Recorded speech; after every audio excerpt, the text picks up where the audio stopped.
집합 개념 강의하겠습니다. 집합은 무엇이냐면 모임을 뜻합니다. 근데 무슨 모임이냐면 명확한 기준이 있어야 돼요. 또는 객관적 기준이 있어야 합니다. 그러면 명확하지 않는 것들을 얘기를 해보자면 예를 들면 형용사가 있으면 조금 의심을 해야 해요. 형용사는 의심해야 된다. 예를 들면 키가 큰 사람들의 모임라고 한다면 누군가는 한 180 정도 넘으면 키가 크려나? 아니면 한 170만 넘어도 키가 크려나? 이렇게 생각할 수 있잖아. 그래서 이런 것들은 집합이 아니다가 핵심이에요. 여기까지 되죠? 그러면 형용사 뭐가 있을까요?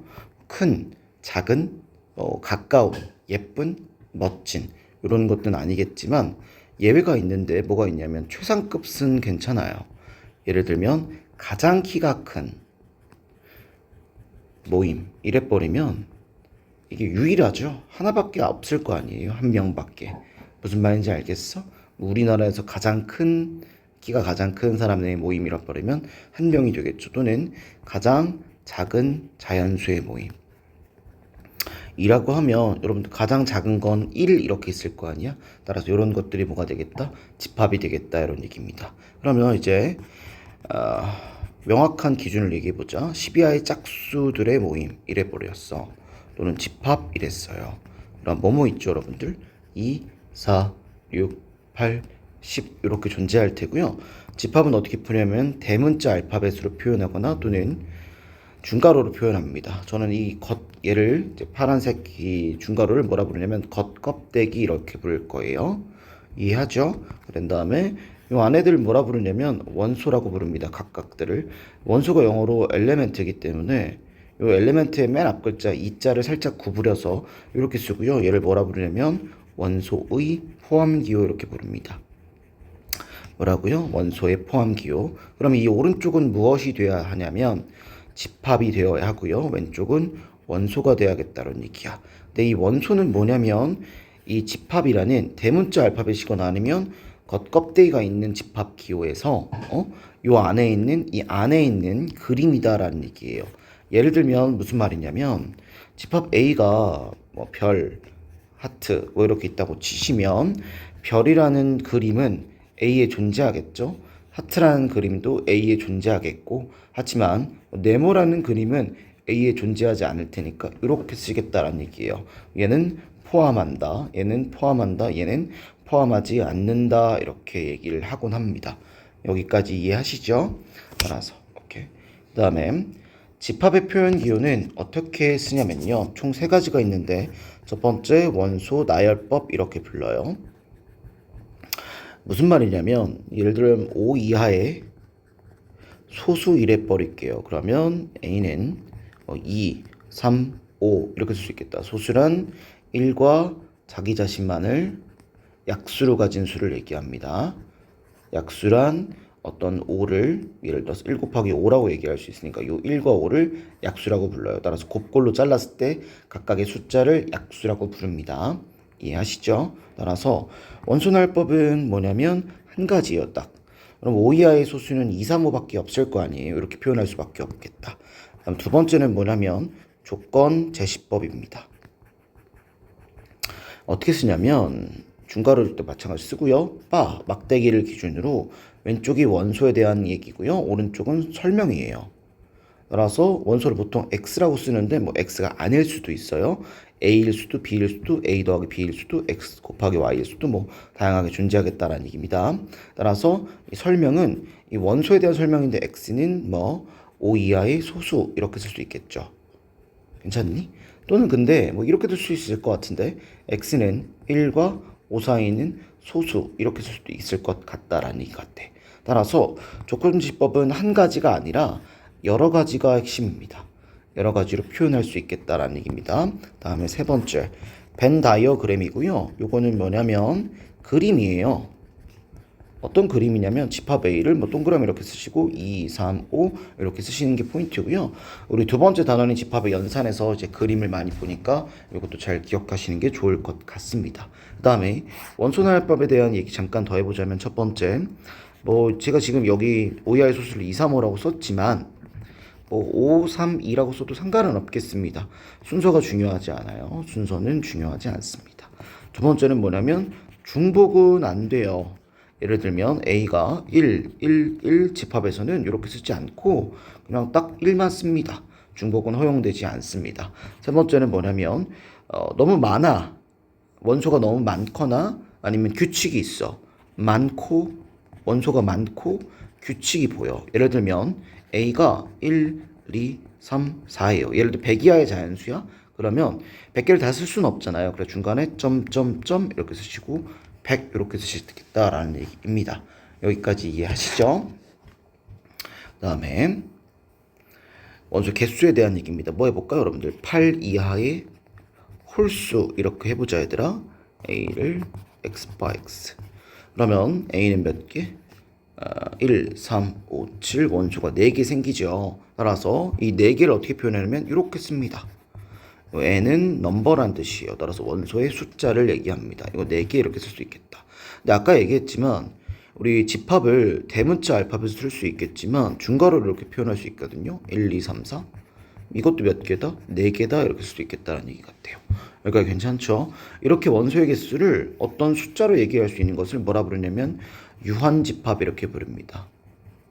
끝이 있다고요. 따라서 그 다음에 또 예를 들면 뭐가 있을까요? B는 x 바 x가 유리수 이렇게 해볼까요? 그럼 얘는 원소가 되게 많겠죠. 이런 것들 뭐라 부르냐면 무한집합 이렇게 부릅니다.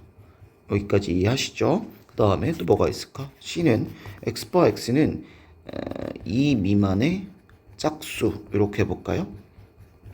이건 없죠. 맞아요? 따라서 NC는 빵개가 될 테고 얘를 뭐라 부르냐면 공집합 이렇게 부릅니다. 공집합은 한글로 공집합이라 부르고 기호가 있는데 이렇게 씁니다. 이렇게 얘를 공집합이란 의미예요. 따라서 N 공집합은 몇 개? 빵개 이렇게 쓸 수 있겠다는 얘기야. 대신에 주의할 사항이 있는데 무엇이냐면 N 중괄호 치고 공집합 이렇게 나와 있으면 얘는 한 개죠. 우리 중괄호 안에 있을 때는 얘는 그림이란 뜻이고요. 원소 개수가 한 개 있겠다라는 얘기입니다. 그 다음에 뭐 또 주의사항이 여러 개 있는데 예를 들어서 뭐 이런 거예요. 뭐라고 할까요? A가 공집합 공집합이라는 뜻이 아니야. 이런 그림 그냥 1, 그 다음에 0, 1 이렇게 있다고 쳐보자. 그랬을 때 NA는 몇 개냐면요. 3개죠. 하나, 둘, 3개입니다. 이건 여러분들 중괄호로 연결되어 있으면 이건 세트다 이런 얘기로 좀 잘 기억해 주시면 좋을 것 같아요. 여기까지 였고요. 그 다음에 이게 뭐야? 다음에 부분집합에 대한 얘기 해볼게요. 일단 정의는 이런 얘기거든요. 예를 들어서 A가 1, 2라는 원소가 있고요. 집합 B는 1, 2, 3이라는 원소가 이렇게 존재하였을 때 여기는 모든 원소가 여기도 존재하죠. 그럼 집합 A는 집합 B의 부분집합이라고 얘기할 수 있겠다라는 얘기예요. 집합 B의 부분이잖아요. 여기까지 이해하죠? 부분이 약간 수동적인 의미를 가집니다. 근데 얘를 이제 기호로 어떻게 나타내냐면 이렇게 나타내는데 A가 B에 포함한다. 얘는 뭐냐면 포함하다가 영어로 여러분들 컨테인이거든요. 그래서 맨 앞 글자 또 C를 따서 살짝 구부렸다는 얘기야. 근데 아까 얘들아 삼지창일 때는요. 이제 엘리멘트의 맨 앞 글자 1을 구부렸을 때는 얘는 원소의 포함 기호였고요. 그러려면 얘는 오른쪽이 집합, 왼쪽이 원소였다라는 얘기예요. 그럼 이 원소는 중괄호 안에 있는 그림이다라는 얘기였죠. 예를 들면 이런 얘기거든요. 0, 1 이렇게 있고요. 1 이렇게 있으면 오른쪽이 집합이잖아. 중괄호가 있으니까. 그랬을 때 이 안에 있는 1이 여기 그대로 있으면 이거는 맞겠다라는 얘기입니다. 그 다음에 이 얘기는 뭐냐면 잘 들어보세요. 얘를 뭐라 부르냐면 이제 집합의 포함기호 이렇게 부릅니다. 집합의 포함기호. 괜찮아? 그러면 이 오른쪽도 무엇이어야 하냐면 집합이어야 하고요. 왼쪽도 집합이어야 하는 데가 포인트입니다. 제가 아까 얘기했다시피 이 집합은 대문자로 쓰거나 중괄호로 씁니다. 따라서 이런 얘기인가 봐요. 뭐라고 할까요? 집합 B, 집합 A로 설명을 해보자면 A가 지금 1, 2니까 역시나 A 안에 1이라는 친구. 그럼 잘 봐봐. 여기 지금 중괄호가 있으니까 얘도 집합이 맞거든요. 그 다음에 집합 안에 있는 1이 여기 그대로 있다면 이거는 참이 되겠다는 얘기입니다. 따라서 이거 여러분 다 맞는지 봐보세요. 요것도 맞나요? 네. 요것도 맞나요? 네. 이게 여기 중요한데 여러분들 첫 번째 자기 자신도 부분집합입니다. 자기 자신도 부분집합이에요. 두 번째 그 다음에 여러분 잘 보세요. 좀 이것도 약속이라서 잘 기억해 주면 좋을 것 같아요. 여러분 제가 여기 안에 아무것도 안 써놨죠. 맞아? 얘를 뭐라 부르냐면 공집합이라 부르는데 따라서 두 번째 공집합은 모든 집합의 부분집합입니다. 괜찮아? 그럼 예를 들면 이런 말이야 얘들아. 공집합 이렇게 있고 오른쪽에 뭐가 오든 상관없어. 그냥 이건 무조건 맞는 말이에요. 예를 들면 A라고 써도 상관없고요. B라고 써도 상관없고요. 이렇게 써도 상관없고요. 괜찮아? 이렇게 써도 상관없고요. 이것도 잘 나오니까 잘 기억하시는 게 좋을 것 같아. 뭐 이렇게 나와도 상관없고요. 뭐 굉장히 많은 표현이 있겠지만 그냥 이렇게 나오면 무조건 맞습니다. 오른쪽이 뭐든 상관이 없어요. 여기까지 이해하시죠? 그 다음에 이건 또 뭐야?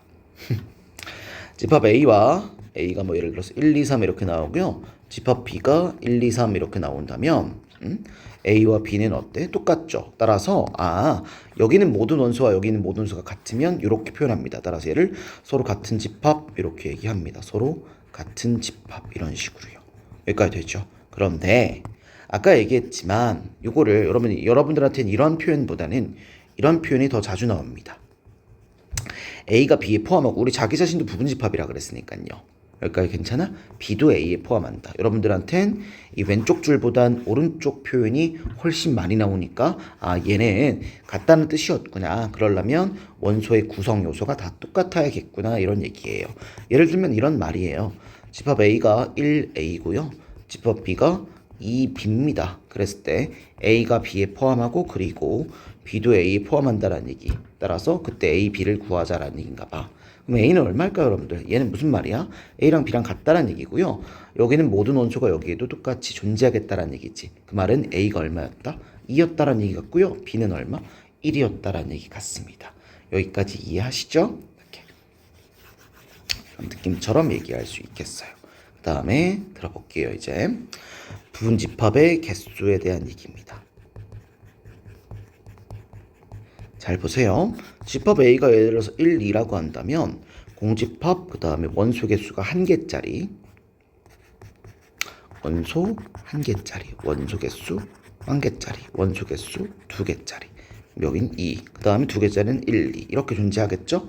그 다음에 집합 A는 1, 2, 3 이렇게 있다면 공집합 원소 개수 1개짜리 1개짜리 그 다음에 2개짜리 다음에 3개짜리 이렇게 존재하겠다라는 얘기 같아요. 여기까지 이해하셨어? 여긴 개수가 하나, 둘, 셋, 4개 있어요. 여기는 하나, 둘, 셋, 넷, 다, 일곱, 8개 있어요. 그쵸? 하나만 더 해볼까요, 여러분들? A가 예를 들면 1, 2, 3, 4라고 한번 해보시고요. 원소 개수 1개짜리, 1개짜리. 그 다음에 몇 개? 2개짜리.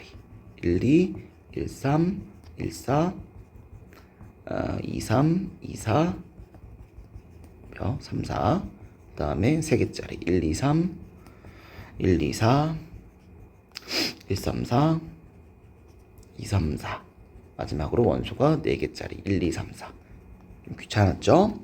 하나, 둘, 셋, 넷, 다, 일곱, 여덟, 아홉, 열, 열하나, 열둘, 열세, 열네, 열다, 16개 이렇게 있겠다는 얘기인가 봐. 근데 얘들아 잘 봐봐. 이 아이는 2의 거듭제곱이죠. 이 아이도 2의 거듭제곱인 것 같아요. 이 아이도 2의 거듭제곱인 것 같아. 부분집합의 개수는 그래서 항상 2의 거듭제곱인 것 같고요. 왜 그런지를 잘 알아야 하는데 이런 얘기 여러분들 잘 들어보세요. 1이 할 수 있는 액션은 뭐 가지가 있냐면 여기는 여러분 공집합이니까 1이 없죠. 있죠. 없죠. 있죠. 마찬가지로 여기도 없죠. 있죠. 없죠. 없죠. 있죠. 없죠. 있죠. 있죠. 괜찮아? 따라서 1이 할 수 있는 액션은 있거나 없거나 다른 말로 포함하거나 포함하지 않거나 두 가지예요. 2도 마찬가지로 두 가지고요. 3도 마찬가지로 두 가지라서 이들을 다 뭐 동시에 일어나니까 곱해 주시면 되겠다는 얘기예요. 얘는 경우의 수에서 배웠습니다. 제 수업 시간에는 뭐 다른 얘기도 하지만 여러분들은 딱 이 정도만 가벼운 개념이니까 이 정도 기억하시면 좋을 것 같아요. 따라서 이런 얘기인가 봅니다. 이 원소의 개수가 2개면 2 곱하기 2라서 4개가 나오는 것이고요. 3개면 2 곱하기 2 곱하기 2라 8개. 원소의 개수가 4개면 2 곱하기 2 곱하기 2 곱하기 2라 16개 이렇게 나온다는 얘기 같습니다. 여기까지 문제 없죠? 그 다음에 그럼 부분집합인데 여기 자기 자신은 부분이라고 하기가 조금 말에 어폐가 있잖아. 그래서 이 아이를 뭐라 부르냐면 이 자기 자신을 제외한 나머지 3개를 진부분집합 이렇게 불러요. 자기 자신을 제외한 거. 얘는 자기 자신 제외한 거. 따라서 진부분집합의 개수를 구하려고 하면 자기 자신인 한 개를 빼주면 되겠죠? 괜찮니? 여기서도 진부분집합은 7개 이렇게 될 테고요. 여기서도 진부분집합은 15개 이렇게 있겠다라는 얘기 같아. 여기까지 괜찮아? 그럼 이제 유형 좀 잘 보시면 좋을 것 같아요. 예를 들면 A가 X바 X는 6 이하의 자연수 이렇게 볼까요? 그러면 A는 1, 2, 3, 4, 5, 6 이렇게 있는 거죠. 첫 번째 문제입니다. 부분집합의 개수를 구하시오 이렇게 나와 있어요. 어떻게 하면 될까요, 여러분들? 물어봅시다. 얘는 두 가지니까 다 곱해서 몇 가지다? 2의 6제곱인 64가 되겠다는 얘기예요. 그러면 2의 제곱부터 2의 10제곱은 무엇이 되는지는 외워주시길 바래요. 그 다음에 두 번째, 진부분집합은 몇 개일까요? 64개에서 한 개를 빼면 될 테니까 63개가 되겠다는 얘기인가 봐. 그럼 세 번째, 여기서부터 좀 잘 들었으면 좋겠어요. 1과 3을 반드시 포함하는 부분집합의 개수 이렇게 나왔다고 칩시다. 그러면 반드시 여러분들 1과 3이 들어가 있어야 되거든요. 여기 안에는 1이 있을 수도 있고 없을 수도 있을 거 아니야. 근데 여기 3번 문제에서는 1을 무조건 포함 또는 또 3도 무조건 포함해야 된대. 그러면은 이 친구들한테 물어보면 돼요. 그러면 얘는 뭐라고 대답하지? 들어갈래요? 몰라요? 들어갈래요? 몰라요? 몰라요? 몰라요. 이렇게 될 테니까 다 곱하면 뭐가 되겠다? 2의 4제곱인 16이 되겠다 이런가 봅니다. 4번도 한번 볼게요, 여러분들. 4는 포함하지 않는 부분집합의 개수를 구하래요. 괜찮아? 그러면 이것도 마찬가지로 어떻게 할 거냐면 이 친구들한테 물어볼 거다라는 얘기야. 몰라요? 몰라요? 몰라요? 안 들어갈래요? 몰라요? 몰라요? 따라서 다 곱하시면 뭐가 된다? 2의 5제곱인 32가 되겠다 이런 얘기인가 봅니다. 다음 복합적으로 5번 이렇게 나오거든요. 잘 보세요. 뭐라고 할까요, 여러분들? 2는 무조건 포함.